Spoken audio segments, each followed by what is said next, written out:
This is episode 50 of the Why Not Me podcast, the personality blueprint series, Gretchen Rubin's 4 Tendencies. I'm your host, Danita Bremer. I'm a wife, mom, member of the Church of Jesus Christ of Latter-day Saints, and a life coach. And I believe when you know who you are, you can be the best you at what you're called to do. This requires faith, wisdom, and mental wellness. That's what we talk about here. Okay, I did not plan this, but I've been meaning to get on here and record these episodes.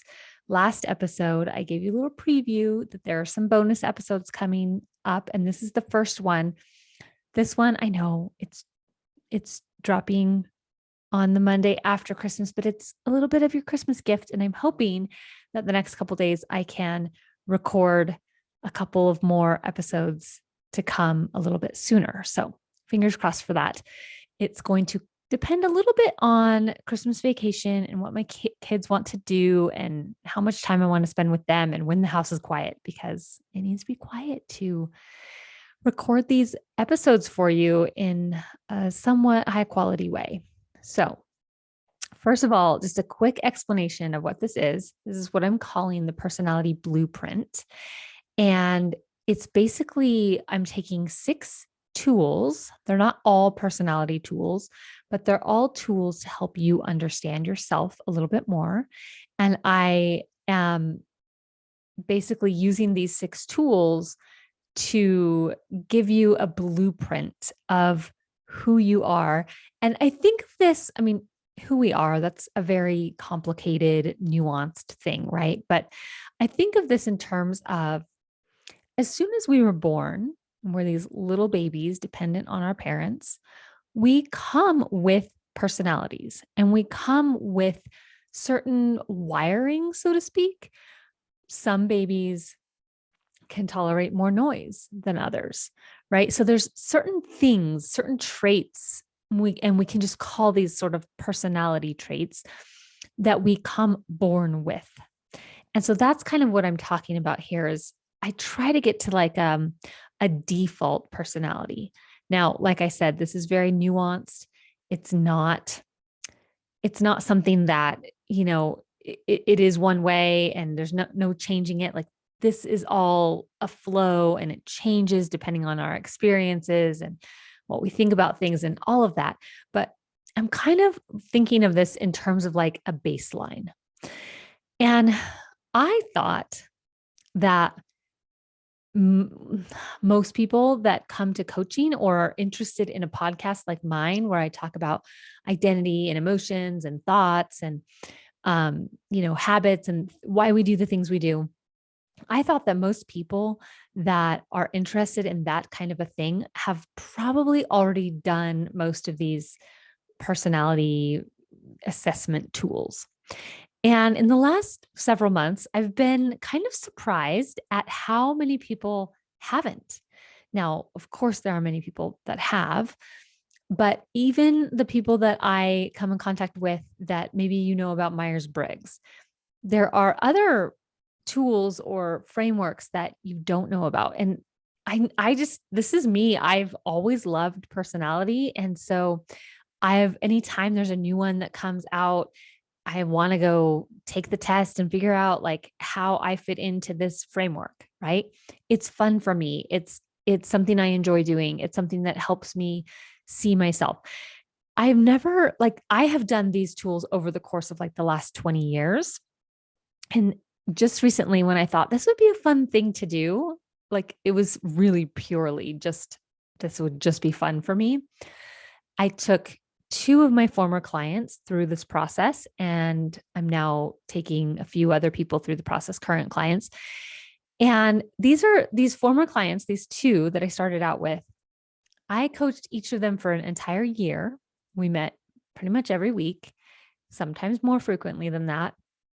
And I took them through this process in 6 weeks, and both of them were like, this has been so helpful. And they basically just both raved to me. And I was like shock and awe, like, what? I just thought this was going to be a fun thing. And I was trying it out with somebody because I'm thinking about like, how can I incorporate this into my coaching?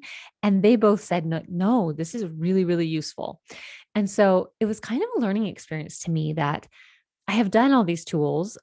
Some are more new to me than others, but I had never done it in like a 6-week period of time where it's this intensive, like kind of looking at myself and reflecting and thinking about how does this show up in my life and how can I change things?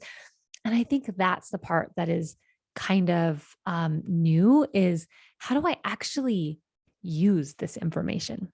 So because it has been a surprising success for me and it's also been fun for me, I thought I would talk about these tools one episode at a time, one framework per episode.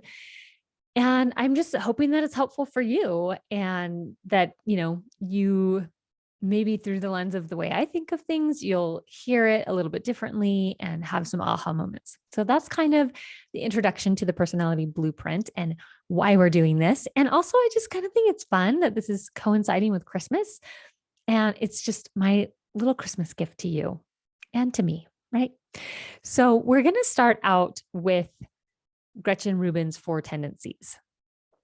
This is kind of the easiest tool, the least meaty, most straightforward tool.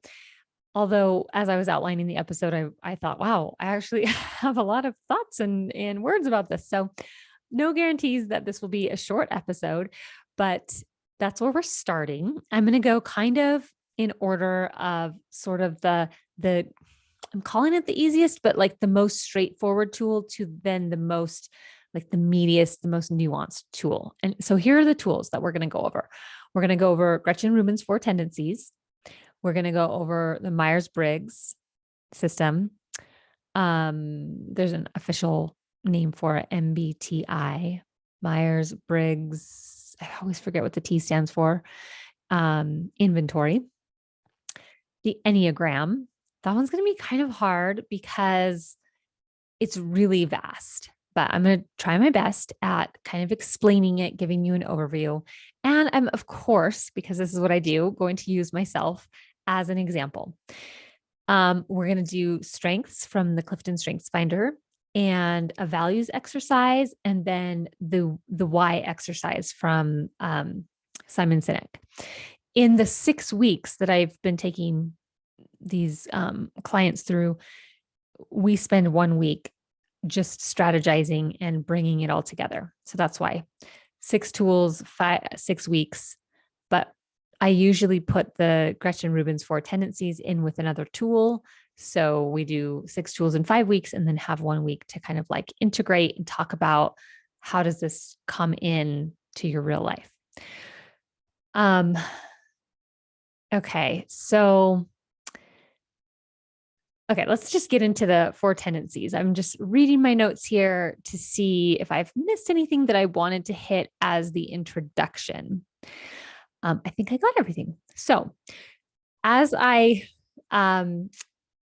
describe this 4 tendencies to you, I wanted to start out with kind of like how I got to know Gretchen Rubin. It was somewhat of a happy accident that I found her. I love podcasts and I've been listening to podcasts for a long time, pretty much even before podcasts were really popular. I think I started listening in like 2012 or so. And I remember I was sitting at my desk. I was crafting something. I was making something. It might have been Christmas cards or something. I don't remember exactly what I was making, but I was sitting at the desk doing some kind of project. And something came across my radar, and it was Gretchen Rubin's podcast. And I clicked on it and I listened and I really enjoyed it. And I was like, that was interesting. And so I went to go kind of get more information. And I realized that it was episode 1. And I found kind of accidentally, and I don't remember, how it came across my radar, but I accidentally found her starting from episode 1. And in the research for this podcast episode, I realized that she started her podcast in 2015. So it was sometime in 2015, whenever that started. And I really enjoyed her personality and how she thought about things. I think it was I'd already been, like I said, interested in personality. I have a degree in psychology, like how people think and why they do the things they do. And that's kind of the realm that she speaks and writes about. But then when I found coaching a couple years later, I realized that Gretchen Rubin focuses very much on the actions. And actually for many people, I think that this is the first step that they need. They're not going to necessarily step into like a mindset point of view until first they get into like the actions and how to change your actions and things like that. So once I got into coaching and mindset, I kind of stopped following Gretchen Rubin. It's sort of a thing I do in general where when I get into something new, I will feel like my capacity is at a limit. And so I will kind of cull out some, like I'll go through podcasts and unsubscribe, or social media, I'll unsubscribe from people, just not because I don't love them anymore, but because I need to like focus in on only what's really useful and helpful for me in that moment. So her four tendencies and really all of her work, I think I listened to the first like 100 episodes of her podcast. It really kind of gave me permission to be interested in self-help, self-development. It made me feel like it was useful. And then from there, I found coaching and I got more into mindset and like the cause of why we do the things and how we do them. So I sort of shifted into that. But her four tendencies really helped me understand myself and my family members in a really hands-on, useful way. It's a very limited tool. It's limited to understanding how people respond to different forms of expectation in particular, and like how to work with the people in your life who show up in different ways. And I'll totally describe all of this. First, I want to describe a Venn diagram. So imagine four circles, and just because this seems easiest, one is at like north, one is south, one is east, one is west. So there's one on the top, one on the bottom, and those two circles, the top circle and the bottom circle, do not overlap. And then there's one on the left and one on the right, and those two circles don't overlap, but they do overlap with the north and south circles. I will put this in the show notes as well, so that if you're not following, you can go there and look. So there's these four circles. The east-west don't overlap with each other, but they overlap with the north-south, and the north-south don't overlap with each other, but they do overlap with the east-west. So you've got these four slices that are kind of the overlapping pieces, but overall there's these four circles. And this is used to describe how each person responds to both inner and outer expectations. So that's why there are four circles, right? There's the top circle, the north circle, is for what Gretchen Rubin calls upholders. And I will link also to Gretchen Rubin's site and some of the sub pages that I'm probably going to like be paraphrasing. And I have a couple quotes here too. But just so you know, like all of the information will be there in the notes. Upholders, and this is Gretchen Rubin's term that she coined for this. She puts it on that top circle, and it is somebody who easily responds to both inner and outer expectations. So she says it kind of the mantra is, I do what others expect of me and what I expect of myself. These are people who are very self-directed. They easily meet deadlines and commitments, etc.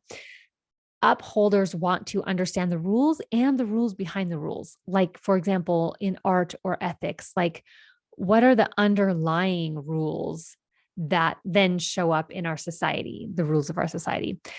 Upholders have a strong instinct for self-preservation, and it helps protect them against burnout. We'll come back to that point a little bit. They love and embrace habits, and they're a relatively fewer segment of the population. According to Gretchen Rubin's research, they have this relentless quality about them. that is like this, like more, more, more. I can perfect it and, be more efficient and find a better way. It's useful, but it can be tiring for the upholders themselves and the people around them. And I wanted to quote this little paragraph. She says, upholders may struggle in situations where expectations aren't clear. They may feel compelled to meet expectations, even ones that seem pointless. They may feel uneasy when they know they're not observing the rules, even unnecessary rules, or when they're asked to change plans at the last minute. Others may find them rigid. So you can see that there's like a plus side to this and a negative side to this. They have this sort of like rigidity and this like, I follow the rule. This is just what I do, but they can do it for themselves and for others equally. So, one thing I forgot, it's kind of an important piece of information, is kind of to define inner and outer expectations. Inner expectations are those expectations we set for ourselves. So the best example is like New Year's resolutions, things that you want to do for you because you want to be a better person, because you want something in your life to be different or better. And outer expectations are expectations that come from outside of us. So they might come from a boss or a spouse or our kids even, right? Like, mom, I expect you to be on time. Don't leave me waiting in the car line or whatever. It could be like a calling at church. Those are expectations that come from outside of us. Sometimes they overlap a little bit because callings could also be inner expectations. Like, this isn't something that somebody asked me to do, but I think it would be a good thing. I'm following the spirit here. So sometimes they get a little mixed, but in general, inner expectations come from within us. They're things that we set for ourselves, and outer expectations come from outside of us. So upholders can meet both types of expectations pretty easily. They're the people that get a lot done in the world, and they're very like, next thing, next thing, next thing. I have one of my daughters is an upholder.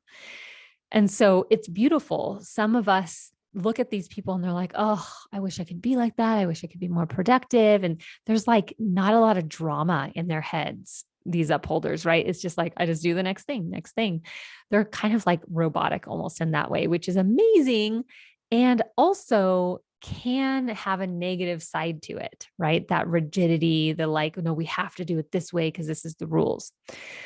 Some actions to try if you're identifying this way as an upholder is to schedule habits for a specific time. And I will say that Gretchen Rubin comes at this from the lens of how do we create positive habits in our lives? So you're going to hear a lot about habits, but I find that you can open up the sort of the definition or the scope of this tool in a bigger way. But normally when we're talking about expectations, it's like, what does my teacher expect of me? What does my spouse expect of me? What do my parents expect of me? What does my boss expect? Right. And there's a lot of like productivity kind of built into that. It's very action oriented. And a lot of it also comes down to what habits do I have in place or not. So for upholders, any habits or actions that you want to take, if you schedule it for a specific time, it might make it easier for you to do that thing. The other thing for upholders is the idea of like a don't break the chain. I've heard this talked about by Jerry Seinfeld and how he writes a joke every day and he crosses off, he has like a calendar for it and he crosses off the day like, okay, I wrote a joke today, X on today's date. And his goal is not to like create these amazing jokes, but just to do it every single day. And that is something that is a very good strategy for an upholder. Just this idea of like, just do it every day. And then the other thing is to start new habits or new actions with some kind of life change, like moving or starting a new job or starting a new relationship. Those are moments in our lives when things feel like a fresh slate, a clean slate. And for upholders, this is very seductive and can be very compelling to start new actions or new habits. Okay, so that is upholder, and that is the top circle in this Venn diagram. We're going to go to the bottom circle now, and we're going to talk about rebels. And I want to remind you that these are labels that Gretchen Rubin used to try to describe people with these tendencies, right? Specifically the word rebel is a little bit loaded. We have like a cultural connotation around it. So if you can, try to sort of let that go out of your mind and just think about it in the context of these expectations. So rebels, their mantra is, I do what I want in my own way. If you try to make me do something, even if I try to make myself do something, I'm less likely to do it. So this personality type, this tendency, and all of these tendencies have kind of a range. So some people are extreme upholder or extreme rebel, and some people are less so. But rebels resist all expectations, inner and outer alike, which is so fascinating to me. Like, how do you resist expectations that you put on yourself, right? But if I think about it in terms of, well, I am an obliger, which we'll get to, and I resist expectations I put on myself. So I kind of get it. Rebels act from a sense of freedom and choice. They have high value on authenticity and self-determination. They work toward their goals in their own way with creativity. So this idea of like uniqueness and my way and doing it different is very much a part of the paradigm in the rebel mind. They seek to live up to their own identity and values. So their goals, their habits, the actions they want to take are going to come from who am I and what do I value? They are often, and I think of this too in terms of our teenagers. We often think of teenagers as going through this phase in life where they have, even if they're not like rebellious naturally, like as younger kids, maybe they weren't rebellious. Most teenagers go through a phase where they become a little more rebellious. So kind of think of it that way too. Rebels are kind of immune to explanations, pleadings, advice, direction, routines, repetitive tasks. It's almost like if you ask them to do something, just the fact that you asked will make them want to do it less or want to do the opposite, right? So that's kind of where this label of rebel comes from. It's like, well, you asked me to do it, so I'm going to do the opposite. They resist control, even self-control. They enjoy flouting expectations and rules. They're very much ruled by this idea of freedom. And so when we're around rebels, especially if like you're a parent to somebody with this tendency, and I would say if you have teenagers, consider this, be really careful about igniting that spirit of opposition, because rebels are going to be more sensitive to that. They're going to be like, well, you asked me to do it, or you told me to do it, or you said I have to do it this way, or I can't do it that. So they're going to want to do the opposite, right? I'll show you. And they often frustrate themselves because they can't get themselves to do anything. Like, oh, I'll put this on the calendar. And then when it comes to be that day, they're like, oh, I don't want to do that anymore. Because they're almost like fighting against themselves, right? And their inspired action very much comes from appealing to identity. Like, who do you want to be? Do you want to be this kind of person or that kind of person? And then this idea of information, consequences, choice. So this works really well in parenting, probably all kids, but especially kids that tend to be a little bit oppositional or have that little rebellious streak, maybe those kinds of teenagers. You give them the information like, well, if you get a ticket or run a red light or whatever, like these are all the things that could happen. And then you give them the consequences, right? This consequence, like maybe you'll have to go to court or maybe you'll have to pay a fine or whatever, but it's up to you. Like you can speed if you want, you can run red lights if you want, but you could kill people or whatever. So you give them all the information, you outline the consequences, and then you make it very clear that it's still their choice. And then what usually happens is that they make choices based off of their own identity and what they value. They very much prefer spontaneity because they resist those plans and schedules. Plans and schedules tend to be a form of something or someone telling them what to do. If you identify as a rebel here, some things you can try is to focus on the reason why you would want to or not want to do something. Consider how it reinforces or how it doesn't reinforce your identity, the kind of person you want to be, and find ways to get creative to set you apart from the way other people are doing the same thing. So if you want to get healthy, if you want to create an exercise routine, you might think about, why do I want to do this? What kind of a person would it make me be or not be? And how can I do it in a way that's like different from everyone else? So maybe you don't do the same kind of workout 2 days in a row, or maybe you do it at a crazy time of day, or I don't know, maybe you create your own workout method or something, right? Rebels tend to be very creative individuals. They're oftentimes kind of the entrepreneurs of the world. And then there's also a large, like Gretchen Rubin found that there's a large percentage of rebels that go into like military or law enforcement because they're so geared toward this freedom and pushing against. They gravitate towards situations and people that they can push against, right? So like military is very strict, regimented.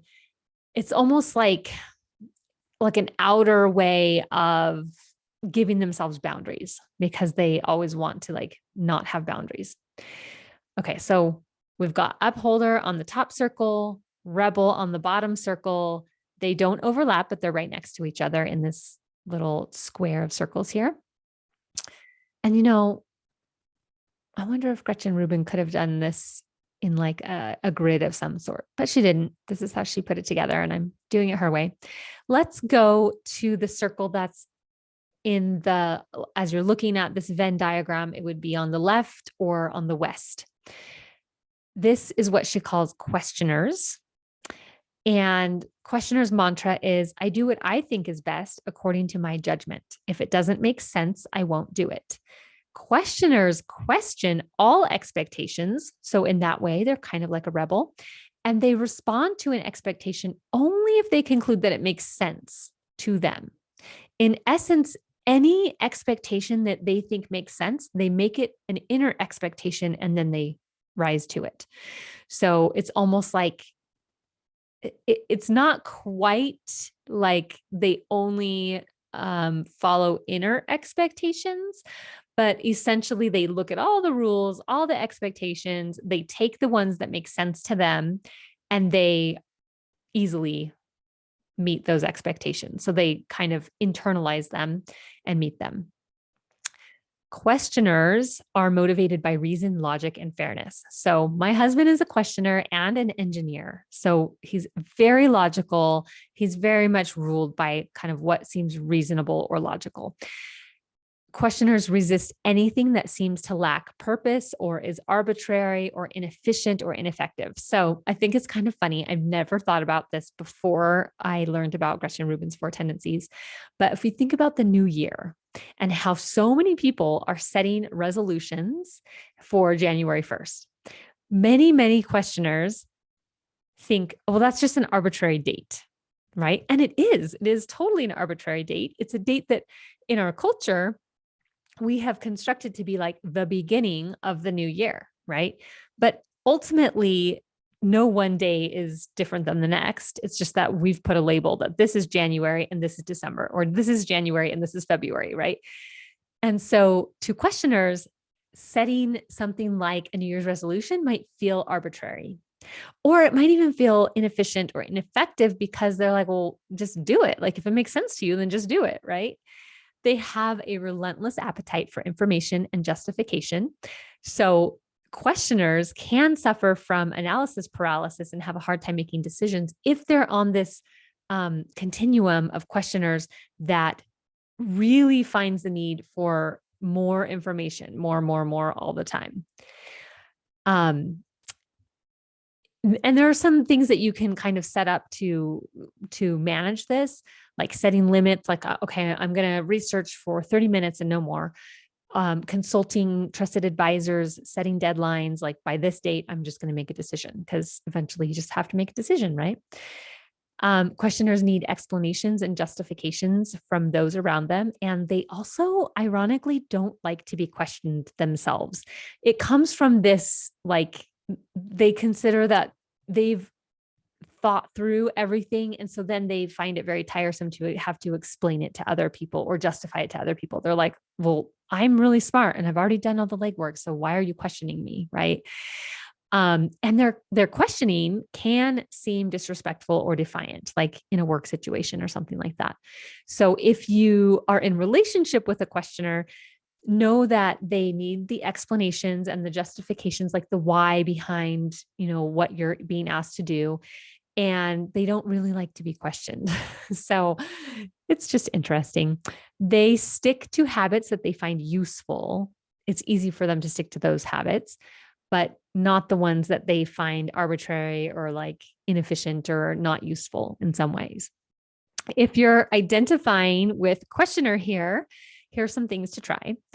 Design your habits or your method of action to your own specifications, like make it fit you. Focus on why a habit should be kept, the reason behind it. And the other thing that really seems to help questioners is to track information. So a habit tracker, or like a pedometer or something, if you're trying to get your steps in, because questioners really love information and research. Tracking the information tends to help them. And just for some people, and this would coincide with questioners, just tracking the information often helps us to change our habits. Just the simple act of tracking, not even trying to change it, but just keeping it, front of mind. Where am I at now? Helps you to do habits differently or just act differently. Okay. So we've got upholder at the top, rebel at the bottom, and questioner to the left. And questioner overlaps with the rebel and the upholder circles in this Venn diagram. So you might be a questioner who tilts toward rebel a little bit, or you might be a questioner that tips toward upholder. If we get through this whole episode and you're like, I don't know, is this framework even valid? Then you're probably a questioner, just to let you know. And it's only as valid as what you think it is, right? Okay, so the final sort of tendency, which would be on the right side of the Venn diagram or on the east, is obligers. This is the tendency that I fall into. So this is the one that I'm most familiar with. And I wanted to say too that my husband is a questioner and 2 of my kids are questioners. And then my other kid is an upholder and I'm an obliger. So we almost have the whole, we just don't have any rebels. Although I do think one of my questioners tips toward rebel. So obliger, this is me. And it's people who easily meet outer expectations, but don't easily meet inner expectations. And so the motto for obligers is, I do what I have to do. I don't want to let others down, but I may let myself down. So it's okay to let yourself down, but not others. Versus if you remember, upholders are like, I do what other people expect me to do, and I do what I expect me to do. So that's the difference between an obliger and an upholder. This is the largest segment of the population. I believe it goes obliger, questioner, upholder, and then rebel. So there are the fewest amount are rebels. And I don't know the numbers, but you can totally go to Gretchen Rubin's website, or you can read her book. She does have a book on the 4 tendencies. I personally don't recommend buying it. You could totally like get it from the library or something like that. But basically all the information that you would read in the book is online as well.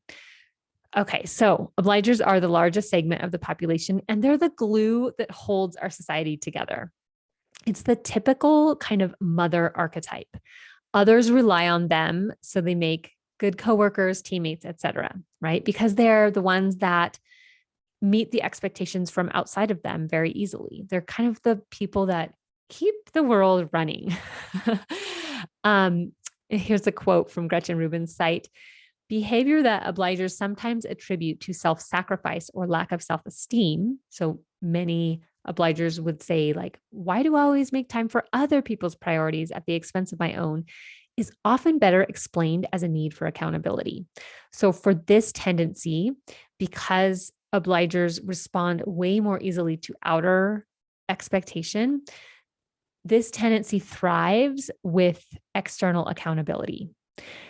And this external accountability can show up in a lot of different ways. You can get really creative with it. And again, there's a range here. Some people, I'm an obliger. I'm pretty sure I tip toward upholder, but I tend to be somewhere in the middle and not tip one way or another. And so I need only very simple forms of external accountability. One thing that works really well for me is a habit tracker. Just by tracking my habits, and I just download like a free app, and you can put in there what habits you want to track. You can delete them. You can add new ones in at any time. I feel so much better about what I accomplish and about myself just by tracking the things that I do that I want to do. So, for example, I want to floss my teeth every night, or I want to drink a certain amount of water. That's never a habit I want yet, but I want to get to bed at a certain time. I want to stretch every day. I want to go on a walk every day. Things that are like, it tends to be things that are my own self-care because obligers put themselves last, right? So I could create this page-long to-do list, and then all the things that are the things that I just want to do for me always go to the bottom of the list. They are just never a high priority. So I have to consciously make those things a high priority. But also things like having a fee or a fine or a deadline help very well for obligers for that external accountability. It could be like meeting somebody else or making an arrangement with somebody else. So using that like typical, like I want to lose weight or I want to get into shape. For obligers, it's going to be much easier to keep the habits or create the habits that help you get into shape if you tell somebody else, I'll meet you at the gym every day at 8 a.m. or whatever it is, right? Because then you feel like, oh, well, I have to go because I told so-and-so I would go, right?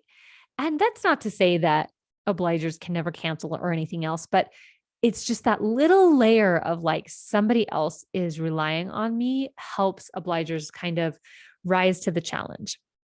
The other thing obligers can do is think about how they're being a role model or an example for other people, or their duty to their future self. That one does not usually resonate with me because I'm like, my future self can just deal with it, right? But for some obligers, that works really, really well. One thing to make a note of about obligers is that they are prone to burnout because obligers are always meeting outer expectations. They tend to overlook their own self-care. And so they get a little burnt out. And sometimes it even goes to an extreme to what Gretchen Rubin says is obliger rebellion, where it's like we give, and then there's like the last straw or just this imaginary line that's like, that's it. And it's a switch that's flipped. I'm not doing it anymore. And it's just off the table. And so that is something to make a note of. Some things to try if you're resonating with this description of obliger is to hire somebody to help you with the problem you want to solve. Hire a personal trainer, hire a coach, hire an interior designer, even sometimes like paying for a class. It like if you're like, oh, but I spent that money. So in order to make it worth it, I have to do the class. That could be a form of external accountability for an obliger. Making agreements or setting up dates with friends, considering your duty to your future self or to somebody else's future self. So like we think of our children and we can be like, ugh, I really don't want to do this thing, but I do want to be a good example to my kids so that they more easily can do it in their future. And then the other thing is that you can get really creative with this external accountability. If you're listening and you are coming from a strict kind of mindset point of view, the way I think about this in terms of the model, I've talked about the model before, this external accountability, all it is stacking the circumstance in your favor. It's not like there are certain things in this world that we can't change and we can't get creative with, but some things we can do, and why not do them? Why not make your circumstance, which tends to be the thing that really we can't change, but if we can change it, why not stack it in a way that works for us, that leads to more success? Or it's like less mind management with the success. So I've heard some examples that Gretchen Rubin talked about. One is like somebody wanted to wake up earlier. And so they had a blog and they created an embarrassing post and they scheduled it to post or to go live at 5 minutes after the time they wanted to wake up. And so every day to get themselves out of bed, they would have to go turn that post off. And it was enough for them, enough external accountability that it would get them out of bed at the time they wanted. Other things like, if I don't work out today, then my husband doesn't get to work out tomorrow. And so I don't want that to be on me, whether or not my husband gets to work out. So I'm going to work out today. There are some really creative ways that people come up with to make themselves accountable. I've tried things like telling my kids, if you hear me complain, then I owe you $1. And I don't want to pay them. So I am really aware of when I'm complaining or not. Or I'll pay myself when I do the thing I want to do. Like I'll pay myself $1 or whatever. And then that's a fund for a fun fund because I never spend money on myself. And then the last thing I'll mention here is setting deadlines can really help for obligers as well. Okay. So that is the 4 tendencies, Gretchen Rubin's 4 tendencies in relation to how people respond to inner and outer not accountability, how people respond to inner and outer expectation. So we have the upholders that respond easily to both. We have the rebels who resist both. We have the questioners who kind of they look at everything and anything that they think that they want, they make it into an inner expectation and then they follow it easily. And then we have obligers who follow or rise to the challenge of external expectation much more easily than internal expectation. I do find also that obligers tend to have a lot of internal expectations. They just put them at the bottom of their list and then they beat themselves up about how come I can never get to this? That's the other thing, coming from a mindset perspective. I don't think upholders or questioners or really rebels to a certain extent, they don't have the mind drama or the self-judgment that obligers have. So that's just kind of an interesting note.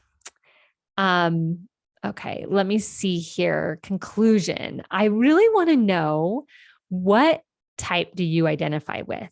It's just fascinating to me. And I'm curious if you've heard of the 4 tendencies before, if you had, explored it at all for yourself. Did it change anything for you? Does it help you understand yourself or, maybe the people in your family or your coworkers or something like that? Does it help you understand them more? I will say for me, knowing that my husband and 2 of my kids are questioners is really helpful because I never go to, for example, my son. I never go to my son and say, hey, I need you to do this right now.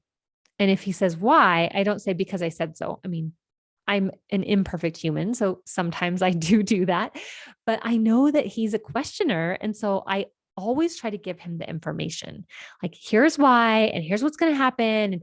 And then he normally, most of the time, he'll be like, oh yeah, that makes sense. And then he'll do the thing I want him to do.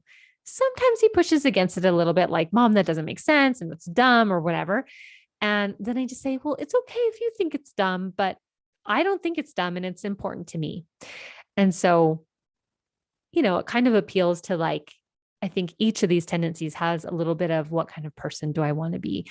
It's especially evident with the rebels, but yeah, I would just be really curious which you think you are, or if you think you're none of them. And if you find this helpful, as you're going throughout your day and you think about, I found it a little bit easy to type my family and I would ask them a couple of questions to kind of confirm. But if you think about, oh, so, so and so is an obliger, so they need this external accountability. You can support them if one of your kids is an obliger, you can support them in creating systems that give them that external accountability. Yeah, so I'd love to know. So you can connect with me on Instagram at Danita Bremer Coaching, or you can schedule a free session on my website, danitabremmer.com. And we can spend a free session talking about this information and how to apply it to your real life, how to make it useful to you. I just wanted to end with a final quote from Gretchen Rubin. She says, when we understand ourselves and how our tendency shapes our perspective on the world, we can adapt to our circumstances to suit our own nature. And when we understand how other people's tendencies shape their perspective, we can engage with them more effectively. So it's kind of that idea of when we go with the flow of who we already are, instead of trying to resist it and change it, it makes things so much easier. Yeah. So that's enough for now. And so are you. Thanks for listening to the podcast. If this episode made you think of yourself or someone around you in a new way, would you please give it a rating and a review? And if you want to truly do the work of being the best you at what you do, go to danitabremmer.com to schedule a free session. Until next time, go be you and follow the spirit.